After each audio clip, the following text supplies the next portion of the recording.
Now at noon, a developing story in Pinellas County. A man is recovering after a small plane ditches in Tampa Bay right next to the Bayside Bridge.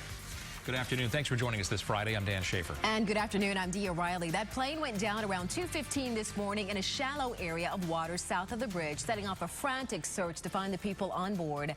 A 47-year-old man was the only person inside. He was pulled from the water.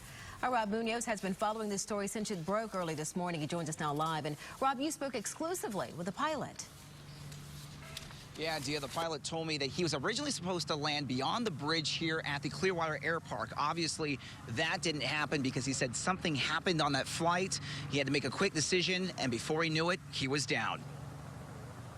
But I was drowning because I had no more time, I had no more air. I couldn't breathe.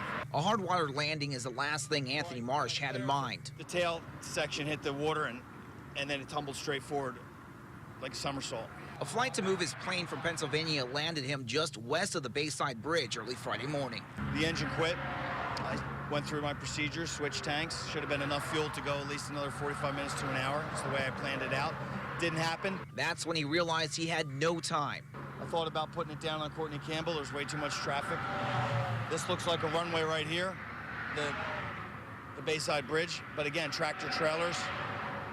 And, I wasn't sure what was going to happen. He hit and blacked out. So I remember waking up, like just snapping out of it and starting to get myself out. He crashed into about 10 feet of water. People on the bridge pulled over and yelled out. He was pulled out by emergency services, pretty banged up. This finger was split away from the other finger, so I got about 20 stitches in that.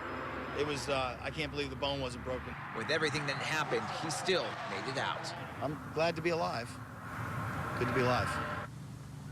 Now, that plane is still in the water at this moment, so what happens next? Well, Anthony Marsh told me what they're going to have to do is bring another vessel out, use some pontoons to surround that plane that's in the water, eventually bring it to the surface, and then tow it back out.